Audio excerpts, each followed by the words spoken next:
ಪ್ರತಿಯೊಂದು ಮೇಡಮ್ ಕತೆಗೂ ನೀವು ಕೂಡ ಬೇರೆ ಬೇರೆಯಾದ ಏನಂತಿದ್ರಿ ವರ್ಷನ್ಗಳಿರುತ್ತೆ ಭರತ್ ರೆಡ್ಡಿ ಅವರೇ. ರಿಪಬ್ಲಿಕ್ ಆಫ್ ಬಳ್ಳಾರಿ ಈಗ ಆಲ್ರೆಡಿ ನಿಮ್ಮ ವಿರುದ್ಧವಾಗಿ ಮಾತನಾಡ್ತಿರುವವರು ಈ ಕಥೆಯಲ್ಲಿ ನಿಮ್ಮನ್ನ ವಿಲನ್ ಮಾಡಿಬಿಟ್ಟಿದ್ದಾರೆ. ಅಸಲಿಗೆ ಕತೆ ಏನು ಅಂದ್ರೆ ನಡೆದಿದ್ದೇನು ಅಲ್ಲಿ ಅಂತ ಹೇಳಿ ನಿಮ್ಮ ವರ್ಷನ್ ಆಫ್ ಸ್ಟೋರಿ ಏನು ಅಂತ. ಮೇಡಮ್ ನನ್ನ ವರ್ಜನ್ ಆಫ್ ಸ್ಟೋರಿ ಏನಿಲ್ಲ, ನಾನು ಸತ್ಯಾಂಶಗಳೇ ತಮ್ಮ ಮುಂದೆ ಇಡ್ತೀನಿ, ನಾಳೆ ಬೆಳಿಗ್ಗೆ ಕೂಡ ನಿಮಗೂ ಗೊತ್ತಾಗುತ್ತೆ. ಇದು ನಾವು ಬಳ್ಳಾರಿಯಲ್ಲಿ ಅತಿ ದೊಡ್ಡ ಮಟ್ಟದಲ್ಲಿ ವಾಲ್ಮೀಕಿ ಅವರ ಪುತ್ಥಳಿ ಅನಾವರಣ ಕಾರ್ಯಕ್ರಮವನ್ನು ಮಾಡಬೇಕಂತೇಳಿ ವಾಲ್ಮೀಕಿ ಅವ್ರದ್ದು ಪುತ್ಥಳಿ ಕೂಡ ನಮ್ಮ ಅರುಣ್ ಯೋಗಿರಾಜನ ಒಂದು ಇವರು ಸ್ಕಲ್ಪ್ಚರ್ ಹತ್ರನೇ ಮಾಡಿಸಿ ಯಾರು ರಾಮ್ಲಲ್ಲನನ್ನು ಕೆತ್ತನೆ ಮಾಡಿದಾರೋ ಅವರೇ ನಮ್ಮ ಇವ್ರನ್ನ ವಾಲ್ಮೀಕಿ ಅಜ್ಜನವ್ರದ್ದು ಮಾಡಬೇಕಂತೇಳಿ ದೊಡ್ಡ ಮಟ್ಟದಲ್ಲಿ ಆ ಸರ್ಕಲ್ಗೂ ಡೆವಲಪ್ ಮಾಡಿ ಅದನ್ನೊಂದು ದೊಡ್ಡ ರೀತಿಯಲ್ಲಿ ನಾವು ಮಾಡಬೇಕಂತೇಳಿ ನಾವು ನಾಗೇಂದ್ರಣ್ಣವರು, ಗಣೇಶ್ ಅಣ್ಣವರು, ನಮ್ಮ ನಾಸಿರಣ್ಣವರು, ಜಮೀರ್ ಅವರು ಎಲ್ಲರೂ ಇಡೀ ರಾಜ್ಯದಲ್ಲಿ ಇದ್ದಂಥ ಶಾಸಕರು ಸತೀಶ್ ಅಣ್ಣವರು ಎಲ್ಲರೂ ಸೇರಿ ದೊಡ್ಡ ಮಟ್ಟದಲ್ಲಿ ಮಾಡಬೇಕಂತೇಳಿ ಜನವರಿ 3ಕ್ಕೆ ನಾವು ಇಟ್ಕೊಂಡಿದ್ದೀವಿ. ಇದು ಈ ದೊಡ್ಡ ಮಟ್ಟದಲ್ಲಿ ವಾಲ್ಮೀಕಿ ಅಜ್ಜನ ಕಾರ್ಯಕ್ರಮ ಮಾಡಿಬಿಟ್ರೆ ಇವರು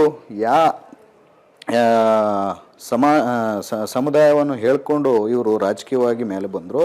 ಆ ಸಮುದಾಯಕ್ಕೆ ಇವರೇನು ಮಾಡಿಲ್ಲ. ಕಾಂಗ್ರೆಸ್ ಪಾರ್ಟಿಯವರು ಇಷ್ಟು ದೊಡ್ಡ ಸೇವೆ ಮಾಡ್ತಿದ್ದಾರೆ ಆ ಅಜ್ಜನಿಗೆ. ಜನರಲ್ಲಿ ತಪ್ಪು ಮನೋಭಾವ ಬಂದ್ಬಿಡುತ್ತೆ ನಮ್ಮ ಬಗ್ಗೆ, ನಮ್ಮ ಪಕ್ಷದ ಬಗ್ಗೆ ಅಂತೇಳಿ ಕುತಂತ್ರವನ್ನು ಮಾಡಿ ಈ ಬ್ಯಾನರ್ ನೋಡಿ ಮೇಡಮ್. ಈಗ ನಾನೊಂದು ಹೇಳಕ್ಕೆ ಇಚ್ಛೆ ಪಡ್ತೀನಿ, ಯಾರೇ ಆಗಿದ್ರು 4 ದಿನ ಮುಂದೆ ಅದು ನನ್ನ ಮನೆ ಮುಂದೆ ಆಗ್ತಾರೆ, ಎಲ್ಲರ ಮನೆಗಳ ಮುಂದೆ ಏನಾದ್ರು ಕಾರ್ಯಕ್ರಮ ಇದ್ದಾಗ ಎಲ್ಲ ಪಕ್ಷದವ್ರು ಆಗ್ತಾರೆ, JDS ಅವರು, BJP ಅವರು, ಇನ್ನೊಂದು ಪಕ್ಷದವರು ಹಾಕ್ತಾರೆ. ಅದಕ್ಕೇನು ಅಬ್ಜೆಕ್ಷನ್ ಇಲ್ಲ. ರೋಡಲ್ಲಿ ಪರ್ಮಿಷನ್ ತೊಗೊಂಡಿರ್ತಾರೆ, ಹಾಕಿರ್ತಾರೆ. ಇದು 100 ಫೀಟ್ ರೋಡ್ ಪಕ್ಕದಲ್ಲಿ 100 ಫೀಟ್ ರೋಡ್, ಅದು ಆ ರೋಡ್ ಪಕ್ಕದಲ್ಲಿ ಬ್ಯಾನರ್ ಹಾಕಿರ್ತಾರೆ 4 ದಿನ ಹಿಂದಗಡೆ. ಮತ್ತೆ ಆ ಬ್ಯಾನರಿಂದ ಅವ್ರ ಮನೆಗೆ ಎಷ್ಟು ದೂರ ಆಗುತ್ತಂತಂದ್ರೆ ಮತ್ತೆ ಒಂದು 300 ಮೀಟರ್ ಇರುತ್ತೆ. ಆ ಬ್ಯಾನರ್ಗೆ ಒಂದು 20 ಮೀಟರ್ 30 ಮೀಟರ್ ದೂರದಲ್ಲಿ ಅವ್ರ ಮನೆ ಕಾಂಪೌಂಡ್ ಇರುತ್ತೆ. ಆ ಕಾಂಪೌಂಡ್ ಹೈಟ್ 30 ಅಡಿ ಇರುತ್ತೆ. ಆ ಕಾಂಪೌಂಡ್ ಒಳಗಡೆಯಿಂದ ಮತ್ತೆ ಮನೆಯವರೆಗೆ ಒಂದು 250 ಮೀಟರ್ ದೂರ ಇರುತ್ತೆ. ಇಷ್ಟು ದೂರ ಇದ್ದಾಗ ಓಕೆ ಆಯ್ತು, ಅವ್ರಿಗೆ ಅಬ್ಜೆಕ್ಷನ್ ಇತ್ತು. ಈಗ ಅವ್ರ ಕುಟುಂಬದವರೇ ಕರುಣಾಕರ್ ರೆಡ್ಡಿ ಅವರು ಅದೇ ಸತೀಶ್ ರೆಡ್ಡಿಗೆ ಅದೇನೋ ರೋಡ್ ಕೆಲಸ ಅವ್ರ ಮನೆ ಮುಂದೆ ಮಾಡ್ತಿರೋವಾಗ, ನೋಡಪ್ಪ ಸತೀಶ್ ರೆಡ್ಡಿ ಅಲ್ಲಿ ರೋಡ್ ಕೆಲಸ ಮಾಡ್ತಿದ್ದೀರಲ್ಲ, ಅದನ್ನು ನಮ್ಮ ಮನೆ ಮುಂದೆ ಕೂಡ ಸ್ವಲ್ಪ ಚೆನ್ನಾಗಿ ಮಾಡಿಸಪ್ಪ ಅಂತಂದರೆ ಯಜಮಾನ್ರು ಹೇಳಿದಾರೆ ಅಂಥೇಳಿ ನಾವು ಅರ್ಧ ಗಂಟೆಯಲ್ಲಿ ಆ ಕೆಲಸವನ್ನು ಮಾಡಿಕೊಟ್ವಿ. ಭಾಳಷ್ಟು ಜನ ಅವ್ರ ಕುಟುಂಬದಲ್ಲಿ ಕೂಡ ನನಗೆ ಫೋನ್ ಮಾಡಿ ಅವ್ರಿಗೆ ಏನಾದ್ರು ಕೆಲಸಗಳಿದ್ರೆ ಕಾರ್ಪೊರೇಷನಲ್ಲಿ ಆಗಿರ್ಬೋದು, ಈ ಕ್ಷೇತ್ರದಲ್ಲಿ ಆಗಿರ್ಬೋದು, ಏನಾದ್ರು ಕೆಲಸಗಳಿದ್ರೆ ನನಗೆ ಫೋನ್ ಮಾಡಿ ಕೆಲಸಗಳನ್ನು ಮಾಡ್ಕೊಂಡಿದ್ರು. ನನಗೆ ಇಲ್ಲಪ್ಪ ಭರತ್ ರೆಡ್ಡಿ ಹಿಂಗೆ ಬ್ಯಾನರ್ ಹಾಕಿದ್ದಾರೆ, ಇದು ನನಗೆ ಸರಿ ಕಾಣಿಸ್ತಿಲ್ಲ, ತೆಗ್ಸಪ್ಪ ಅಂತ ನನಗೆ ಹೇಳಿರ್ಬೋದು. ಇಲ್ಲ ಬ್ಯಾಡ, ಅವರು ಯಜಮಾನ್ರು ಆಗ್ತಾರೆ, ನನಗೆ ಹೇಳೋಕ್ಕಾಗಲ್ಲ ಅಂತಂದರೆ ಅವ್ರ PAಗಳಿಂದನೋ ಯಾರ ಕಡೆಯಿಂದ ನನಗೆ ಫೋನ್ ಮಾಡಿಸಿದ್ರು ಕೂಡ ತೆಗಿಸ್ಬೋದು. ಇಲ್ಲ ನನಗೆ ಫೋನ್ ಮಾಡಿ ಅವಶ್ಯಕತೆನೇ ಇಲ್ಲ, ಕಮಿಷನರ್ ಅವ್ರಿಗೆ ಹೇಳಿದ್ರು ಕೂಡ ತೆಗಿತಿದ್ರು. ದುರುದ್ದೇಶವಾಗಿ 4 ದಿನ ಮುಂಚೆನೇ ಬ್ಯಾನರ್ ಇದ್ದಾಗ ಅವ್ರಿಗೆ ಅಬ್ಜೆಕ್ಷನ್ ಇದ್ದರೆ ಅವತ್ತೇ ಅಬ್ಜೆಕ್ಷನ್ ಮಾಡಿದರೆ ಮುಗಿದೋಗ್ತಿತ್ತು. ನಾಳೆ ಇನ್ನೊಂದು 2ನೇ ತಾರೀಕು ಮುಗಿದು 3ನೇ ತಾರೀಕು ನಾವು ಕಾರ್ಯಕ್ರಮವನ್ನು ಮಾಡಬೇಕು. 1ನೇ ತಾರೀಕು ಸಾಯಂಕಾಲ ಇವ್ರಿಗೆ ಬ್ಯಾನರ್ ಇದೆ, ಅದನ್ನು ಕಿತ್ತಬೇಕನ್ನೋದು ಮನಸ್ಸಿಗೆ ಬರುತ್ತೆ. ನನಗೆ ಸಾಯಂಕಾಲ 3 ಗಂಟೆಗೆ ಫೋನ್ ಬರುತ್ತೆ, ಈ ಥರ ಕಿತ್ತು ಅದನ್ನೆಲ್ಲ ತುಳಿತಿದ್ದಾರೆ ಬ್ಯಾನರ್ನ ಅಂತ ಹೇಳಿದಾಗ, ಅದು ಬ್ಯಾನರ್ ಹಾಕಿದ್ದು ಕೂಡ ನಾನಲ್ಲ, ಅವ್ರ ಮನೆ ವಾರ್ಡಲ್ಲಿ ಏನು 36ನೇ ವಾರ್ಡಲ್ಲಿ ಇದ್ದಂಥ ಕಾಂಗ್ರೆಸ್ ಕಾರ್ಯಕರ್ತರು ಮತ್ತು ವಾಲ್ಮೀಕಿ ಅಜ್ಜನ ಅಭಿಮಾನಿಗಳು ಹಾಕ್ಕೊಂಡಿದ್ದಂಥ ಬ್ಯಾನರು. ಅದೇ ನಾನು ಸ್ವಂತ ನನ್ನ ಆಫೀಸಿಂದ ಹಾಕ್ಸಿದಂಥದ್ದು ಕೂಡ ಅಲ್ಲ. ಅಂಥದ್ದು ಏನಾರು ಅಬ್ಜೆಕ್ಷನ್ ಇದ್ದರೆ ನಮ್ಗೆ ಹೇಳ್ಬೋದಾಗಿತ್ತು. ಅವರು ದುರುದ್ದೇಶದಿಂದ ಅವತ್ತು ಆ ವಾಲ್ಮೀಕಿ ಅಜ್ಜಂದು ತೆಗಿಬೇಕಂತೇಳಿ ಆ ಬ್ಯಾನರನ್ನು ತೆಗೆಸಿದ್ಮೇಲೆ ಒಂದು ನಮ್ಮ ಕಾಂಗ್ರೆಸ್ ಕಾರ್ಯಕರ್ತರು ಮತ್ತು ಹಲವಾರು ಜನ ಒಂದು 4ವರೆಗೆ ಒಂದು 200ರಿಂದ 300 ಜನ ಅಲ್ಲೆಲ್ಲ ಅವರು ಯಾರು ಗಂಗಾವತಿ ಶಾಸಕರು ಮತ್ತು ರಾಮುಲು ಅವರು ಅಲ್ಲಿ ಬರ್ತಿದ್ದಾರೆ ಅಂದಾಗ ಇವರು 200-300 ಜನ ಹೋದಾಗೆ ಅಷ್ಟು ದೊಡ್ಡ ವ್ಯಕ್ತಿಗಳು ಒಂದು ಸಣ್ಣ ಬ್ಯಾನರ್ಗೆ ಅಲ್ಲಿ ರೋಡ್ವರೆಗೆ ಬರಬಾರ್ದು. ಅವರೇನೋ ಹುಡುಗರು ಕಳಿಸ್ಬೇಕು, ಇವರೇನೋ ಹುಡುಗರು ಇರ್ತಿದ್ರು, ಮಾತಾಡ್ಕೊತಿದ್ರು. ಈಗ 4:15 ಗಂಟೆಗೆ 5 ಗಂಟೆಗೂ ಸತೀಶ್ ರೆಡ್ಡಿ ಅವರಿಗೆ ಇವರು ಕಲ್ಲನ್ನು ಒಗೆದು, ರಾಮುಲು ಅವರೆಲ್ಲ ಮುಂದೆ ನಿಂತು ಕಲ್ಲನ್ನು ಒಗೆದು ಅವ್ರಿಗೆ ತಲೆ ಹೊಡೆದೋಗುತ್ತೆ. ಅವ್ರನ್ನ ಬೆಂಗಳೂರಿಗೆ ICUಗೆ ಅಡ್ಮಿಟ್ ಆಗ್ತಾರೆ. ಸತೀಶ್ ರೆಡ್ಡಿ ಅವರು ಬೆಂಗಳೂರಿಗೆ ತೊಗೊಂಡೋಗ್ತಾರೆ.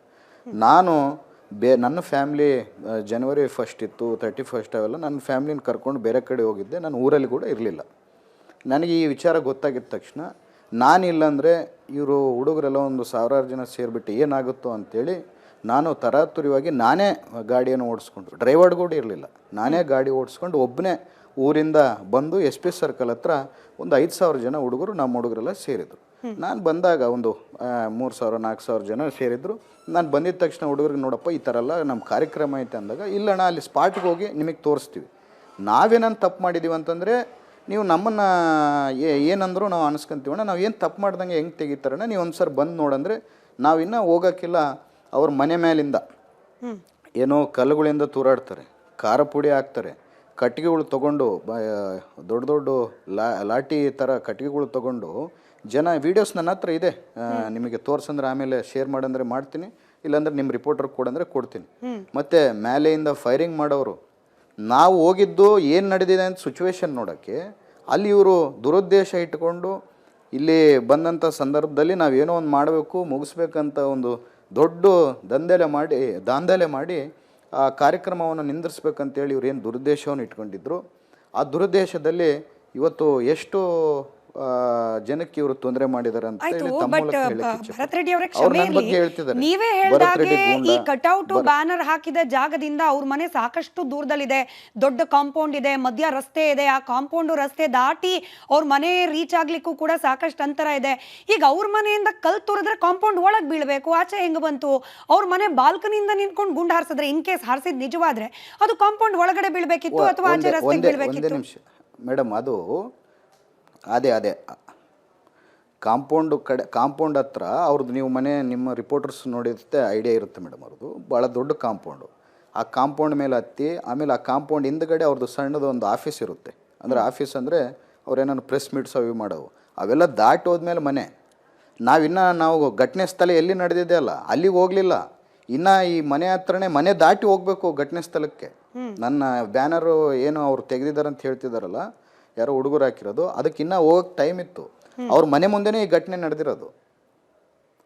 ಸರಿ, ಇಡೀ ಬ್ಯಾನರ್ ಹಾಕಿಸಿದ್ದೇನೆ. ನಾನು ನೇರವಾಗಿ ಪ್ರಶ್ನೆ ಕೇಳ್ತೀನಿ ಭರತ್ ರೆಡ್ಡಿ ಅವರೇ. ಹೋಗ್ಲೇ ಇಲ್ಲ, ಇವ್ರ ಮನೆ ದಾಟ್ಕೊ ನೇರವಾಗಿ ಬ್ಯಾನರ್ ಅನ್ನ ಕಟ್ಸಿದ್ದೆ ಜನಾರ್ದನ್ ರೆಡ್ಡಿ ಅವರಿಗೆ. ಈ ಭಾಷೆ ಬಳಸ್ಲಿಕ್ಕೆ ನಂಗೂ ಸ್ವಲ್ಪ ಮುಜುಗರ ಇದೆ, ಬಟ್ ಹಿಂಗೆ ಮಾತನಾಡ್ತಿರೋದ್ರಿಂದ ಹಿಂಗೆ ಕೇಳ್ತೀನಿ. ಜನಾರ್ದನ್ ರೆಡ್ಡಿ ಅವರಿಗೆ ಉಳಿಸ್ಬೇಕು ಅಂತಾನೆ ಅವ್ರ ಮನೆ ಮುಂದೆ ಕಾಂಗ್ರೆಸ್ನ ಬ್ಯಾನರ್ ಕಟ್ಟಲಾಯ್ತು. ಅಲ್ಲಿ ವಾಲ್ಮೀಕಿ ಪುತ್ಥಳಿ ಅನಾವರಣದ ಕಾರ್ಯಕ್ರಮದ ಬ್ಯಾನರ್ ಗಿಂತ ಹೆಚ್ಚಾಗಿ ನಾರಾ ಭರತ್ ರೆಡ್ಡಿ ಅವ್ರದ್ದು ಪೋಸ್ಟರ್ ಇತ್ತು, ಕಾಂಗ್ರೆಸ್ ನಾಯಕರ ಪೋಸ್ಟರ್ ಇತ್ತು. ಮೇಡಮ್ ಇಲ್ಲ ತಾವು ದಯಮಾಡಿ ಆ ಬ್ಯಾನರ್ನ ಒಂದು ಸರ್ ನೋಡಿ. ಯಾವುದೋ ಒಂದು ಮೂಲದಲ್ಲಿ ನಾನು ಇರ್ತೀನಿ ಹೊರತು ಅದರಲ್ಲಿ ಎನ್ ವೈ ಗೋಪಾಲ್ ಕೃಷ್ಣ ಅವರು, ಭಾಳಷ್ಟು ಜನ ವಾಲ್ಮೀಕಿ ಸಮಾಜಕ್ಕೆ ಸೇರಿದಂಥ ನಾಯಕರು, ಸತೀಶ್ ಅಣ್ಣವರು, ಕೆ ಎನ್ ರಾಜಣ್ಣವರು ಎಲ್ಲರೂ ನಮ್ಮದು ಯಾವುದೋ ಮೂಲೆಗೆ ಇರ್ತೈತೆ ಹೊರತು ನನ್ನ ಬ್ಯಾನರು ಅಲ್ಲದು. ಬೇರೆ ಕಾರ್ಯಕರ್ತರು ಅವರು ಪ್ರಿಂಟ್ ಮಾಡಿಸ್ಕೊಂಡು ಮಾಡಿರೋಂಥ ಬ್ಯಾನರು ನೋಡಿ. ಇನ್ನೊಂದು ಬ್ಯಾನರ್ ಹಾಕಿ ಅವ್ರನ್ನ ಉಳಿಸೋ ಅವಶ್ಯಕತೆ ಯಾರಿಗಿಲ್ಲ. ಅವ್ರ ಕುಟುಂಬದವ್ರು ನನಗೆ ಫೋನ್ ಮಾಡಿ ಎಲ್ಲರೂ ಕರ್ನಾಟಕ ರೆಡ್ಡಿ ಅನ್ನೋರು ಏನು ಕೆಲಸ ಇದ್ರು ಕೂಡ ಸತೀಶ್ ರೆಡ್ಡಿಗೆ ಫೋನ್ ಮಾಡ್ತಾರೆ. ಬೇರೆ ಅವ್ರ ಕುಟುಂಬದವ್ರು ಏನು ಕೆಲಸ ಇದ್ರು, ಅವ್ರ ಕ್ಲೋಸ್ ಅಸೋಸಿಯೇಟ್ಸ್ ಇದ್ದವ್ರು ಕೂಡ ನನಗೆ ಫೋನ್ ಮಾಡಿ ಬರುತ್ತೆ ಈ ಥರ ಕೆಲಸ ಇದೆ ಅಂತ ಹೇಳ್ತಾರೆ. ಅವ್ರ ಮೂಲಕನೇ ನನಗೆ ಯಾರನ್ನ ಅವ್ರ PA ಮೂಲಕ ಕೂಡ ಫೋನ್ ಮಾಡಿಸಿದ್ರೆ ತೆಗೆಸಿದ್ದೆ. ನಾನು ಬ್ಯಾನರ್ ಮೂಲಕನೇ ನೋಡಿ, ಅವ್ರ ಮನೆ ಮುಂದೆ ಬ್ಯಾನರ್ ಹಾಕಿದ್ರೇ ನಾನು ಪಬ್ಲಿಸಿಟಿ ಆಗ್ತೀನಿ ಅಂತ ಯಾವತ್ತೂ ನನಗಿಲ್ಲ.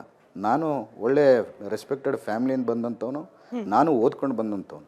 ನಾನು ಇಡೀ ಬಳ್ಳಾರಿಯಲ್ಲಿ ಸಾವಿರಾರು ಬ್ಯಾನರ್ಗಳು ಬಿದ್ದಾಗ ಒಂದು ಬ್ಯಾನರಿಂದ ನನಗೇನು ಆಗೋದು ಇಲ್ಲ, ಬರೋದು ಇಲ್ಲ. ನಾನಂಥ ಚೀಪ್ ಮೆಂಟಾಲಿಟಿ ಅಲ್ಲಿ ಥಿಂಕ್ ಮಾಡೋನು ಅಲ್ಲ. ನಾನು ಅಂಥ ಮೆಂಟಾಲಿಟಿ ಇದ್ದರೆ ಈ ಕಾರ್ಯಕ್ರಮಕ್ಕೆ BJP ಅವ್ರನ್ನೂ ಕರೆದಿದ್ದೀನಿ. ಭಾಳಷ್ಟು ಮಂದಿ BJP ಕಾರ್ಯಕರ್ತರು ಕೂಡ ತಾವು ಬನ್ನಿ ಇದು ಕಾರ್ಯಕ್ರಮ ಎಲ್ಲರೂ ಸೇರಿ ಮಾಡೋಣ ಅಂತೇಳಿ ಕರೆದಿದ್ದೀನಿ. ನಾನು ಅಂಥ ಮೆಂಟಾಲಿಟಿ ಇದ್ದರೆ ನಾನು ಯಾಕೆ ಕರೀತಿದ್ದೆ ಮೇಡಮ್? ಹಂಗೆ ಉರ್ಸೋದು ಅಥವಾ ರಾಜಕೀಯವಾಗಿ ವೈಷಮ್ಯ ಹರಡೋದು ನಿಮ್ಮ ಉದ್ದೇಶ ಅಲ್ಲ ಅಂತ ನೀವು ಹೇಳ್ತೀರಿ. ಅವ್ರದೇ ಕುಟುಂಬಸ್ಥರು ನಿಮಗೆ ಕಾಲ್ ಮಾಡ್ತಾರೆ ಅಂತ ಹೇಳ್ತೀರಿ. ಆದ್ರೆ ನಮಗೆ